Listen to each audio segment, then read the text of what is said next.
The recording has started, Chair. There we are, great, thanks very much. Diolch yn fawr. Croeso i chi gyd i'r cyfarfod yma o Is-Bwyllgor Trafnidiaeth CJC yma yn Neorllewin Cymru.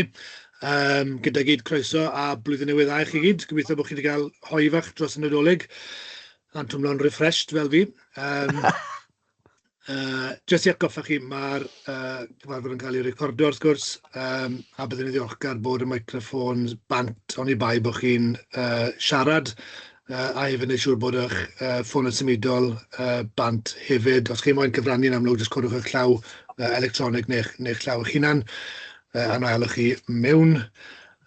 Yr ail eitem ar yr agenda yw datganiadau o fuddiant personol. Oes na unrhyw aelod am ddatgan buddiant ar y pwynt yma?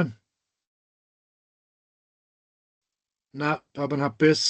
Na ni, os chi'n hapus, nawn ni symud mlaen i eitem 3 ar yr agenda, sef cyfnodion y cyfarfod diwethaf gath i gynnal nôl yn mis Medi. Mae'r cyfnodion yn dechrau ar dudalen 3 o'r agenda. Os na unrhyw sylwadau ar y cyfnodion? Os nag oes na sylwadau, gai ofyn i rywun i gynnig bod nhw'n gywir? Diolch Edward yn hapus i gynnig, a Andrew yn eilio, diolch yn fawr. A gofyn i bawb neu ddangos trwy gwrdd llaw, os chi'n hapus i dderbyn y cyfnodion yn ffurfiol te. Great. Dwi ddim yn gweld They've been Wyndham approved, Chair. There we are, wonderful, thanks very much. I can't see Wyndham on my screen at the moment. I think he's in the second screen. Andrew's been there. I can see him on mine, Chair, in case I can see There him. we are. I can see now Wyndham. Oh, are you all right? Yes, fine, thank you very much. Good. Okay, so gyda ni te, newn ni symud ymlaen i'r eitem nesaf, sef prif eitem ar agenda y bore yma, sef cynllun trafnidiaeth rhanbarthol drafft. Mae un yn dechrau ar dudalen 9, a mae yna cwpl o appendices wedi dod trwyddo hefyd fel rhan o'r pecyn agenda. Mae cwpl o newidiadau bach hefyd sy angen nodi bore yma, felly cyn symud mlaen i'r gymhelliad ar drafodaeth, na i ofyn i'r swyddogion i gyflwyno'r adroddiad gyntaf, a hefyd sôn am y cwpl o newidiadau ychwanegol sydd eisiau ni fod yn ymwybodol ohonyn nhw. Felly gyda ni, na i ofyn i Mark neu Stewart i ddechrau cyn dod mewn Ian. Diolch yn fawr. Yeah, diolch Cadeirydd. Thank you very much. I'll introduce Lee in a minute, but just to give the background, this is the next stage of the progress in terms of the development of the regional transport plan for the whole region. This is got to the stage where we've now got a completed draft, which we're seeking sort of endorsement for this to go through for approval from the CJC with a view to consultation at the end of January, stroke beginning of February for an 8 to 10 week period.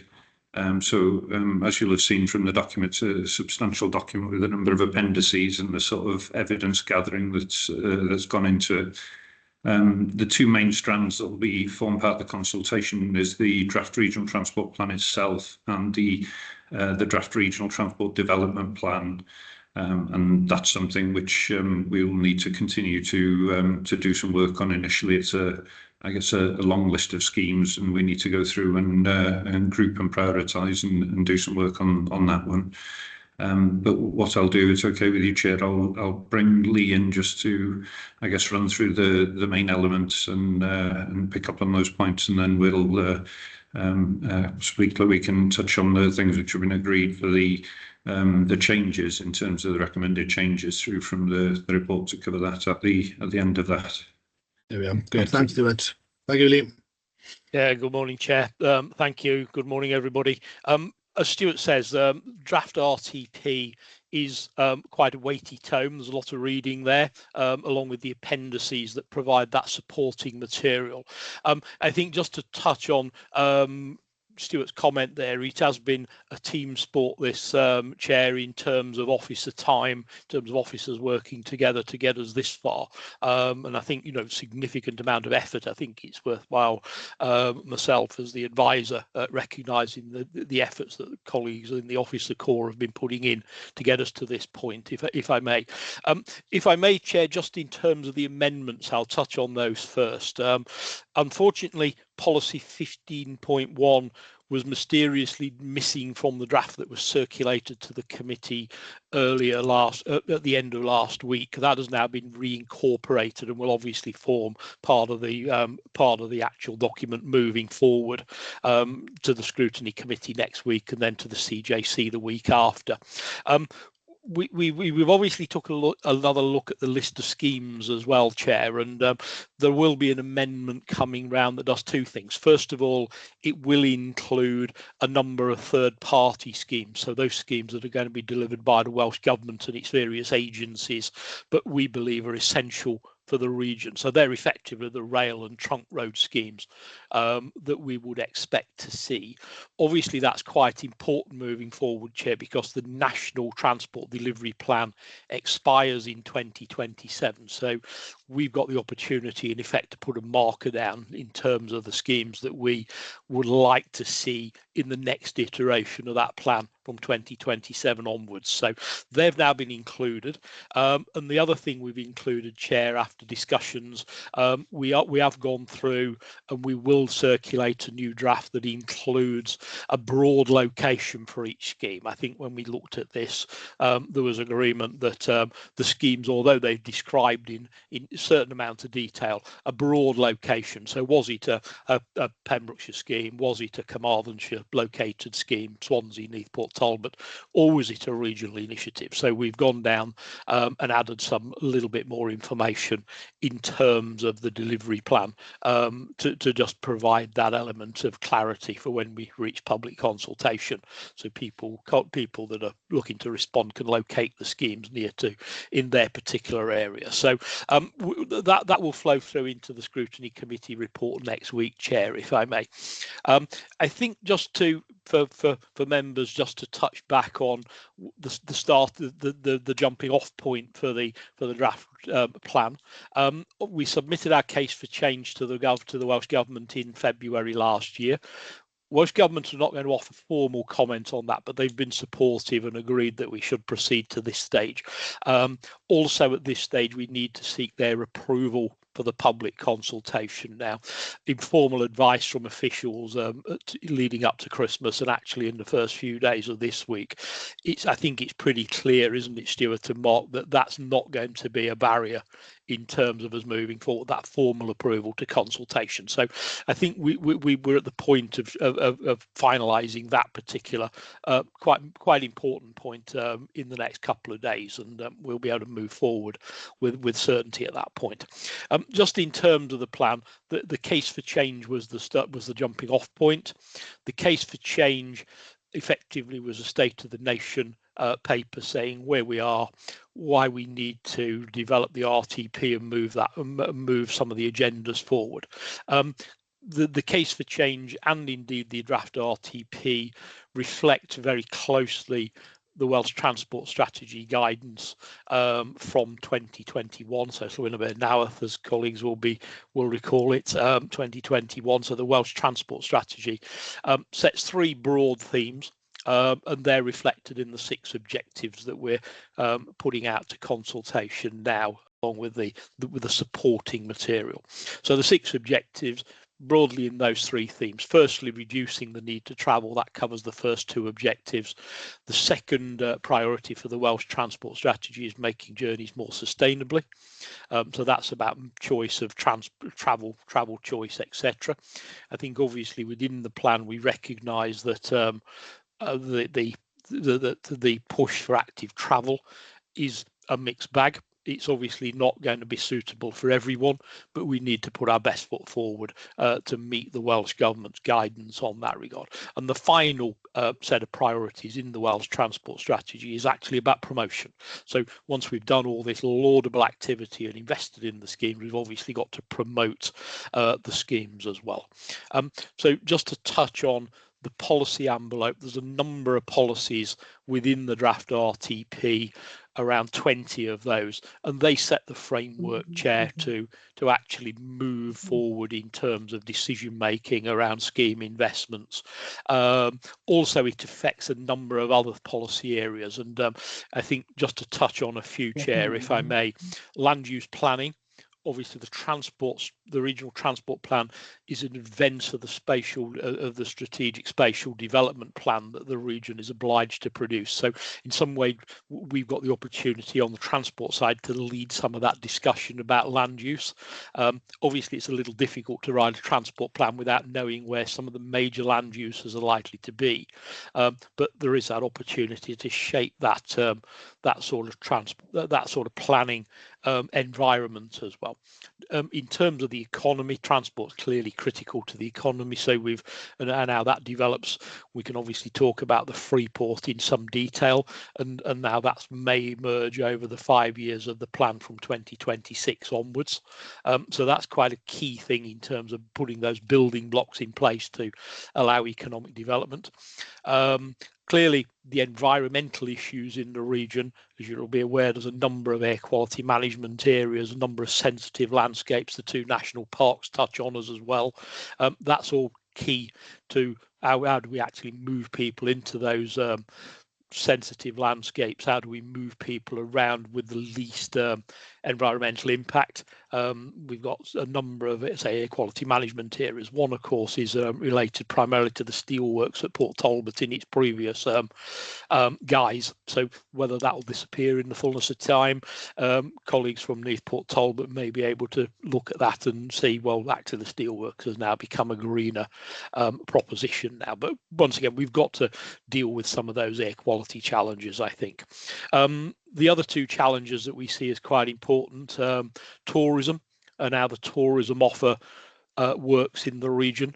Over £1 billion of economic activity every year from the tourism offer regionally. I think that's quite important, and how we actually get tourists both into the area and to those tourist hotspots, but also how do they move around when they've actually arrived. So there's a lot of thinking around how tourism would affect us as well. So I think those are the sort of key points to touch on, Chair. Obviously, there's a lot of detail in there around accessibility, for instance. We've done a detailed exercise looking at accessibility to various key locations in the region, which is in one of the appendices that colleagues may want to take the time to look at. It is quite a detailed exercise, but we've looked at town centres, we've looked at hospitals, we've looked at some of the major education locations, etc. within that, and how accessible they are. I think some interesting results there that's probably driven us down certain lines in the policy formulation.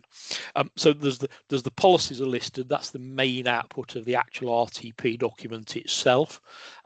Also, as Stuart alluded to, the delivery plan is the key element. Now, where we've got to at the moment, there's simply a long list of schemes in there that's been generated through what we know has been planned and has been considered in the region previously, and a piece of crystal ball gazing as well, as you'll appreciate. So we're working through in parallel with the public consultation now to try and understand what the priority of those schemes would be.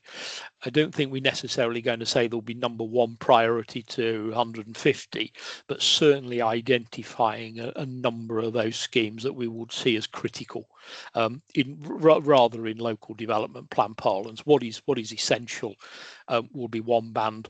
What schemes are desirable will probably be another band, and then the schemes that we can work on through the RTP period to bring them up that list and towards delivery.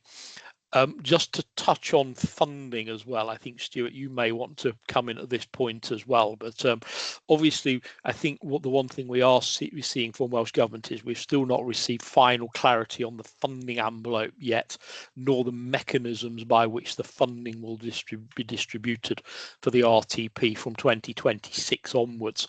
There is a process of grants modernisation underway that I know Stuart, Mark and colleagues are heavily involved in, and there are soundings coming out from that, informal views from Welsh Government officials that Stuart can probably recount if we may. Do you want to do that now, Stuart, or do you want to come back to the funding matters? That's fine. I need a cup of tea. That's fine.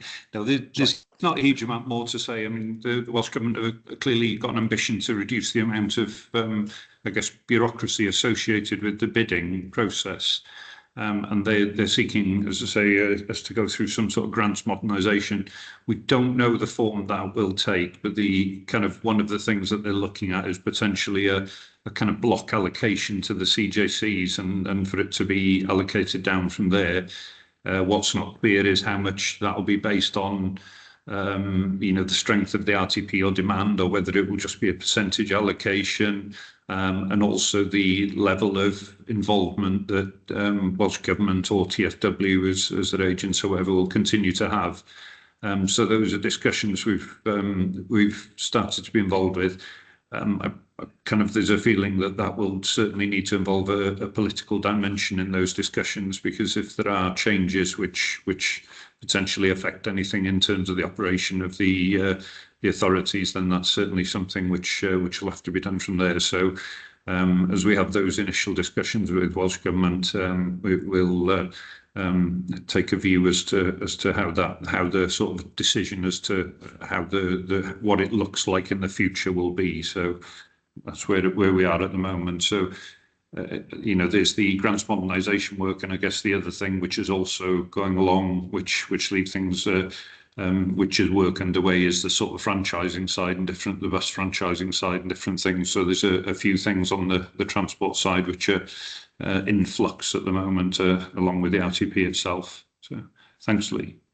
Yeah, thanks, Stuart. And if I may, Chair, just to round off the sort of briefing element of this session, the other key element to perhaps talk about this morning is the integrated impact assessment that forms that statutory analysis of the regional transport plan and the delivery plan. Obviously, work in progress as the scheme matrix evolves. That's work in progress.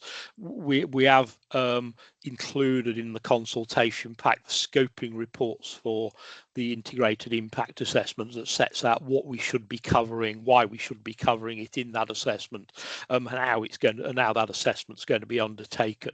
I think one important element to this to draw out is that actually, based on the complexity of the RTP and indeed the advice we've received from both the monitoring officer, it's quite clear that strategic environmental assessment is engaged, which is a substantial piece of activity in its own right, but it's now been wrapped into the integrated impact assessment. So we are required to conduct a strategic environmental assessment of the plan and the schemes within it. So that's work in progress. Once again, we've already reached out to the appropriate statutory bodies about the scoping report. So the scoping report you see today does reflect what those relevant statutory bodies. So we consulted Welsh Government, Transport for Wales, CADU, and National Resources Wales as well. So they're the bodies that we must engage with through that process. So the report that's there as an annex today, as part of the RTP annex, does actually cover those the views of those statutory bodies.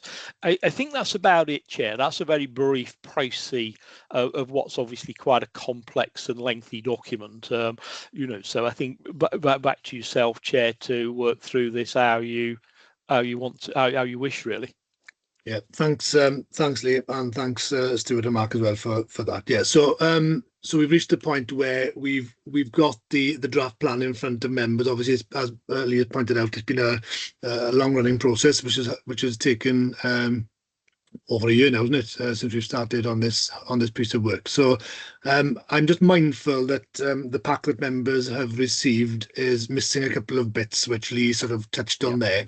I'm just wondering if it might be useful to share some of that wording on screen possibly. So for example, there's been an issue in the formatting. So is it policy 15 we mentioned there seems to have fallen off the agenda. I'm just wondering, just moving forward, if we could just maybe highlight what policy 15 says, because clearly we need to add that in. Could we share the screen just to talk through that particularly? No, hopefully Rachel's going to work the controls here rather than I. So, or Christy's going to work the controls here rather than I. But policy 15 is about aviation, Chair, and access to aviation. Now, what policy 15 is designed to do, it's part of the guidance. We've got to cover this because the guidance asks us to. What policy 15, I think, if I was going to be quite discussive for a moment, policy 15 really for Wales is probably what the Welsh government is probably focused on what the issues are around Cardiff Airport and how that's operating, and obviously subsidy matters and so on, which are probably beyond the remit of the region itself, but obviously a key issue to us. So I think, just to paraphrase where we are, why Rachel and Kirsty are looking for the text, what we've said in policy 15, Chair, is that essentially we've got 3 aerodromes in the region that are basically non-commercial. So there's three licensed aerodromes in the region. What we've said there is we'll obviously ensure that the access to those is appropriate for the level of demand that occurs at those particular local aerodromes, you know, for the private flying, the places that do flying lessons and so on, and for small planes. So there's obviously an accessibility point there for us to cover in policy terms. The other wider issue is access to those bigger airports that are out with the region, and obviously generally that access is going to be delivered by rail or trunk road, as you would appreciate. So clearly the actual policy the wording reflects that that outcome, where we need to be ensuring that South West Wales is not forgotten in those debates about access to those bigger airports, be it Cardiff, be it Bristol, possibly even Heathrow. Obviously, there's a potential for a rail link from the west into Heathrow that eventually, if the Freeport becomes what we think it'll become, could become quite important as a gateway for that international aspect of this. Here we go. I think Christy's going to put the wording up for us now. Yeah, hopefully this is the one that Ian added this into, Christy, in terms of policy 15, or Rachel. Sorry, Lee, if you just want to tell me when to scroll down or what section. Yeah, scroll down. It's in the policy section, which is section 5, Christy. It's towards the end of the document, probably 2/3 of the way. There we go. So that's 11. Just keep going a little bit more. There's only one policy in 15, so if you keep too far, sorry, too far. There we go. So that's it there. You've just gone past it there. So it is about those links to aviation, Chair, primarily. So it reflects what's going on in the region at the moment in terms of those 3 local airports. If you could just scroll down to the policy box, Christy, on the next page, that would be great. And that's the actual policy, Chair, there, effectively to say, you know, that that there's no commercial activity as such at those 3 aerodromes at the moment, and obviously the key for us is about linkages to those larger airports further afield. So that's effectively what was edited out by error, Chair, that has now been put back in that box that you see on the screen at the moment. Thanks. If we can leave it up then just for now, just to be clear on this. So are there any questions from members, any comments from members on this particular policy 15 here while it's in front of us, or are you quite content?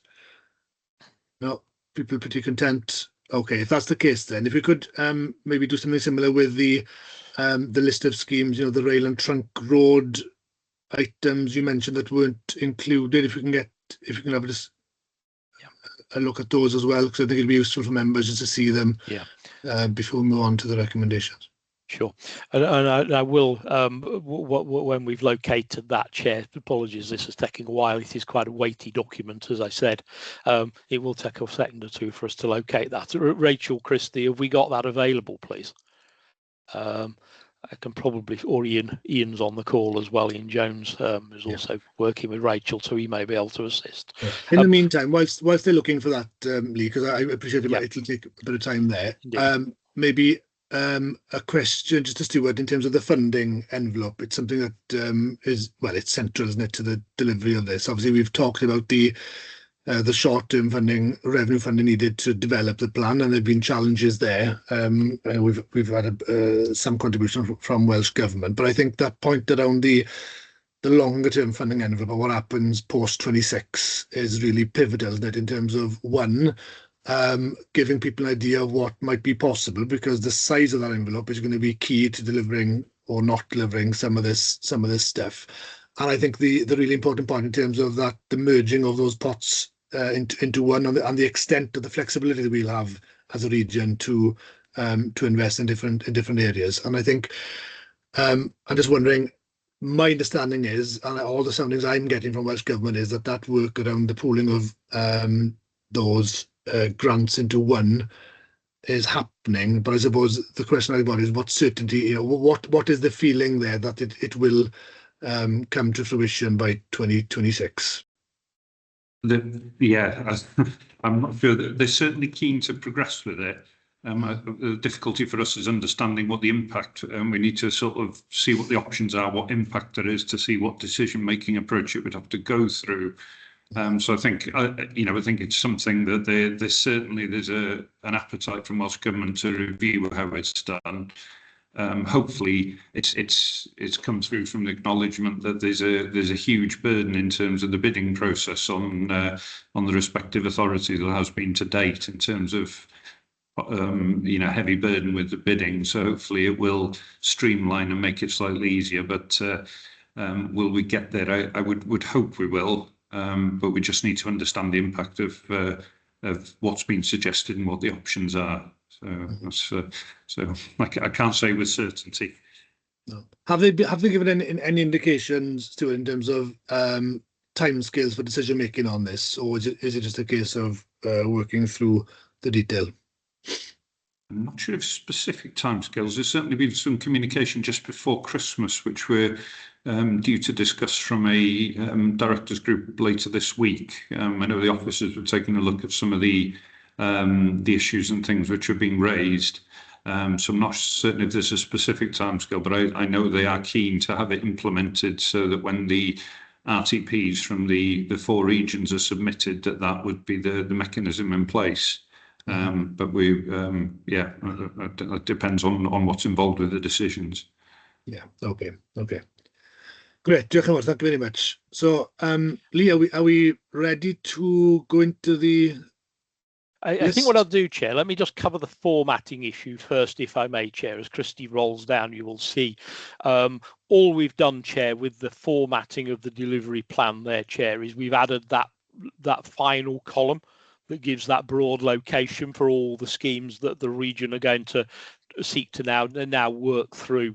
As we talked about there, we're going to work through those, but obviously we'd like to receive the public's views about this basket of schemes to start to understand what the public see as their priorities. Know there'll be a little bit of quite localism in relation to that, but so all we've done there, Chair, is we've listed whether it's in Neath, Talbot, Swansea, Carmarthenshire, Pembrokeshire, or it's a region-wide activity, just to give that degree of clarity as well. So that'll come through in the pack for the scrutiny committee.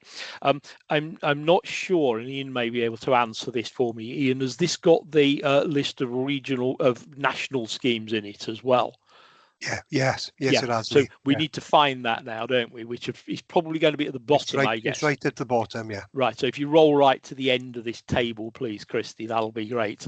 So what there is there's a basket of, keep going. It's a fair way down. I think this is the sort of course quite a weighty document, I'm afraid. Again, if you can call stop, Ian, rather than I.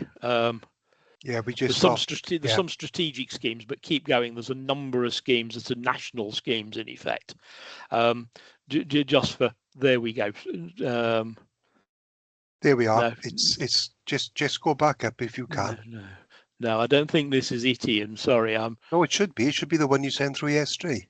Right. No, keep going down. It's not. No, these are still the region's own schemes. I've got a non-formatted copy of it, Chair, available just in case we need to jump to that now. Let me perhaps, Christy, if you could unshare, and I'll put my screen up with the list on of the national schemes. Let me just try and find this. So these are effectively, Chair, what we've called the third-party schemes for a better description. So these schemes are the rail and trunk road schemes that the region cannot bid for funding for. They're retained by the Welsh Government and its agencies to deliver. So we can say they're essential schemes for us, but they can't be delivered. So some examples there: electrification of the rail network, particularly the Swansea to Cardiff link, which I think we've all know some of the history of. Carmarthen to Aberystwyth obviously is clearly still a regional ambition, but the Welsh Government are obviously at the moment reluctant to fund that.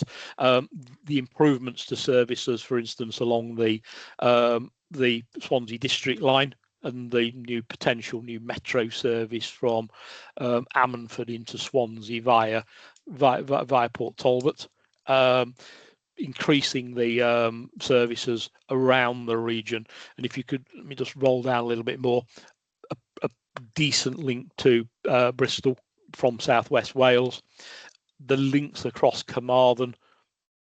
Obviously massive issues in terms of getting the frequencies of trains up in that the far western parts of the region. Looking at the Amman Valley line again, can that be reopened in the longer term? Looking at the Heart of Wales line, bus reform, Stuart's already touched on in the discussion about funding and other things that are moving, and the hydrogen bus project that's in Swansea but spills over both into Neath, Port Talbot, and indeed across into Bridgend as well. So we know in that case, Chair, we do know that South East Wales have reflected the hydrogen bus scheme in their regional transport plan and their delivery list. So there is that cross-boundary link into Bridgend that has been sustained. So that's just an idea of those big schemes, Chair. And the theory is that we put this marker down as a matter of principle to start to inform that discussion about the national transport delivery plan that's going to be refreshed, all being well, from 2027 onwards. Yeah, great. Thanks, Lee. I think that's really important, because clearly, our plan doesn't sit in isolation, and there's lots of stuff there that are really important to us as a region. So it's important that we note that as part of the plan. So I absolutely welcome that table. Stuart, do you want to come in at this point? Yeah, it was just to confirm on that, really. The initial indication from Welsh Government was that they only wanted schemes which were sort of almost within the gift of the region and the local authorities to deliver. But there was a strong feeling that it was important to, certainly from, the public, to have visibility of the kind of larger strategic schemes, and to really put a marker down and say that these are, significant, important schemes, and there must be a place for them in the plan, even if we recognise that, this isn't the mechanism to bid for and deliver. So thank you. No, absolutely. So just if you can keep that on screen then. So just from members' point of view, are there any questions? Because this is something that will be added on into the pack that you had already. Are there any queries or comments on this particular element? No. Again, people quite content. Okay, there we are. Great. So I think it was important we had sight of that before we moved on to the recommendation. So thanks for that, Lee, and I appreciate it was clunky and challenging given that we're meeting on screen, but it's important to do it. So okay, great. Thank you very much for that. So okay, so we've had those two areas discussed there. So if we can step back and look at the document as a whole. Have members got any comments or queries on that? Are there any comments or queries in terms of the next phase, in terms of public consultation, in terms of timescales, or again, are we quite content with what's in front of us? I just wonder, Chair, if it would aid colleagues that just to describe the likely consultation activities that are being proposed.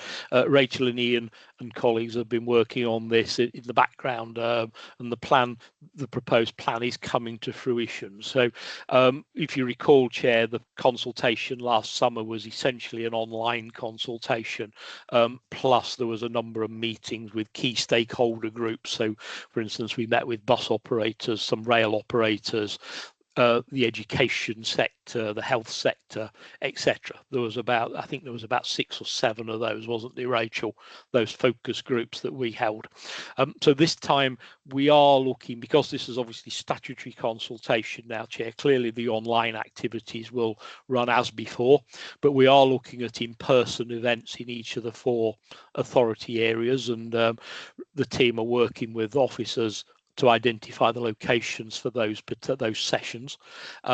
We will repeat our stakeholder outreach again in terms of those focus groups, but also more formal engagement with a range of stakeholders and statutory bodies that we need to formally consult with. And is there anything else occurring, Rachel? There's 1 or 2 other things as well, wasn't there, to add to that? Yeah, I think obviously we'll be reissuing an engagement plan once we've agreed that with the consultants now over the next couple of weeks. And we'll be putting in place over the next 4 weeks translation exercises to obviously get all of this translated ready for that consultation period. So we're looking at early February to start that process for between 8 to 10 weeks, hopefully. So all on track at the minute, but still a lot of work to do over the next 4 weeks.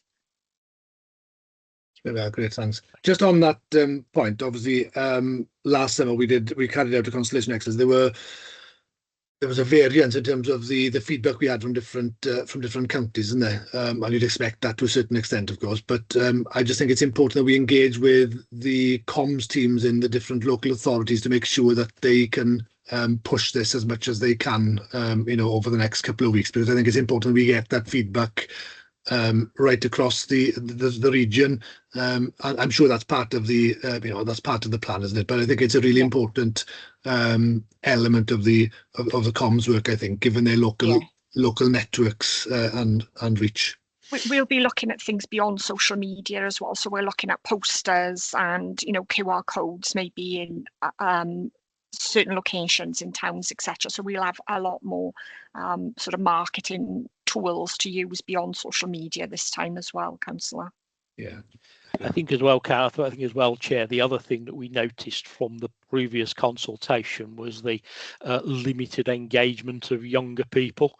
And obviously, Ian has been working up some plans to engage through the education community with our younger people in the region. It was probably what you would have expected from a normal piece of consultation activity in terms of the age range of the people that responded, but quite clearly transport affects the younger age group as much, if not more, than some of the older demographics. So clearly there's going to be a separate a standalone piece on engaging with young people as well this time, just to ensure that we're getting that spread of the community responding to the consultation. Just to say, Chair, obviously engaging with the 4 LEAs in terms of school communication around the plan, but also with the further education colleges throughout the region and the universities as well. So we've got a good coverage of obviously very young to some older learners as well being covered. There we are. Great, thank you, Ian. Okay, so that's that. So are there any queries from members at this stage? No, I think Dave's put a contribution in the chat as well in terms of the importance of the trunk road schemes need to be added in as well, and that's an important point to note. So given the tweaks that we need to make to this document now, I'll propose that obviously we've got 3 recommendations on page 9 of the report.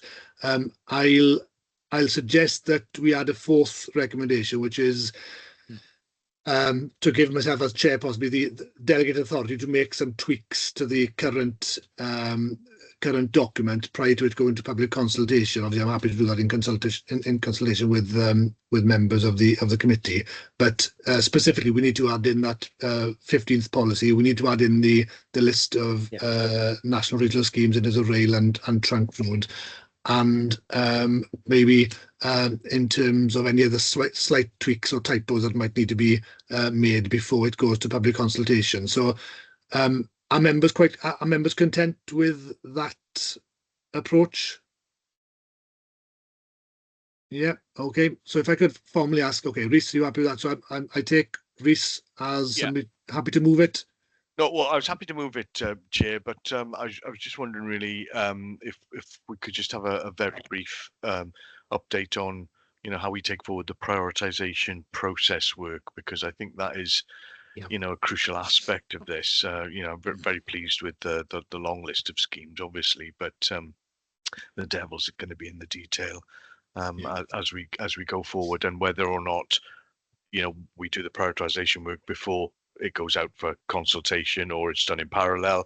I'm still a little bit unclear, sorry, from the weight of the documents that have been before us for this meeting. So if I could just have some clarity on that, that'd be helpful. Thanks. I can certainly give some comment on that and bring in. I think it'll be a mix of both, to be honest, Councillor Sennett, on that. Well, the hope is there'll be some form of evaluation work done in front of the consultation, because at the moment, so the initial feedback from Welsh Government is that they're comfortable for us to go to consultation, but they recognise that there's some work to do on the delivery plans, the list of schemes. So there will be some work needed before it goes to out there to consultation, and then hopefully there'll be some feedback through the consultation process as well. As to the exact process, it's sort of work, you know, it's work underway really, and I think those are discussions that we're having with the as the four authorities, as the region, to try and understand the best way to shape the list. What the Welsh Government wants to see, obviously, is a kind of, you know, a full prioritised list. What's kind of clear is that there'll be, you know, potentially some of the smaller schemes and things which each of the authorities, I think, you know, it's reasonable that there's a delivery programme ongoing through the different, an ongoing programme through the authorities through the duration of the programme. So I think we just need to get our heads together and shake that out over the next 2 to 3 weeks to see where we get to. But those are discussions that will be underway. Thank you. Yeah, I think, Chair, if I may, the one thing that we do have, obviously, is we do have effectively a tool to support this piece of activity that you'll be aware of, that is recorded in, if I recall correctly, Appendix 5 of the RTP document that sets out the approach that we will take to, let's say, putting scores against the schemes in terms of how they perform. Obviously, that doesn't include, shall we say, the political context, the wider context, the societal context to a great degree. So in some ways, Chair, that tool works as an advisory element, and then obviously the actual discussions that Stuart was alluding to there need to take place to actually effectively moderate the scores that are generated by that tool, to then come up with a list that's recommended to take forward. I think that's the process, isn't it, Stuart, that we'll use the tool as an information piece of activity, and a lot of work's been done on that already, Chair. Obviously, it was not at the point where we'd reached agreement on what the interpretation of those scores actually meant. I think it's probably the best way to describe it. Is that fair, Stuart? Yeah. Thank you, Chair. No, but the point that Rhys makes is absolutely fundamental. That prioritisation piece of work is going to be central, isn't it, in terms of you know, what we get at the end of it. So, Wendy, do you want to come in? Just one point on that. Obviously, there's local level governance that needs to be considered as part of that prioritisation as well. So each local authority will need to go through a process prior to a regional prioritisation. So I just want to make sure that's built into the programme. Yeah, there we are. So in terms of how it pans out, we expect the public to contribute to what's in front of them at the moment, which is the list of the schemes, to comment on those and to possibly put forward suggestions of their own that they think that we have missed or are not strong enough. And at the end of that 8-week period, we will have a potentially new list of schemes to consider. And at that stage, then we enter that prioritization and categorization work that Lee mentioned in terms of what's essential, what's desirable, and what possibly longer term sort of areas. Okay, right. So with that then, okay, so I was at the point of suggesting that with the tweaks that we've heard of this morning, that there's delegated authority given to myself as chair. Obviously, I'll do that in consultation with others, to ensure that those documents are ready for public consultation. Are people happy? Rhys, are you happy to move that formally? Yeah. Yes, happy to move that formally, Chair. Yeah, and is there somebody able to second that? I'll second, Chair. Thanks very much, gentlemen. There we are. And just to make clear that everyone is happy, if you can show by raising your hand. Yep. Okay, great. So that's that. So that's the fourth recommendation. So obviously then we've got the 3 formal recommendations which are set out in the agenda. So if there aren't any further queries or further comments that members want to make or officers want to make at this stage, I can't see anybody showing intention to do that, I'll ask then formally for a mover for the recommendations in full for the 4 recommendations. Edward, happy to propose. Thank you very much. And could I ask for a second as well then, please? Rhys, thank you very much. So that's proposed and seconded. And again, can I ask for a formal vote by showing a raised hand?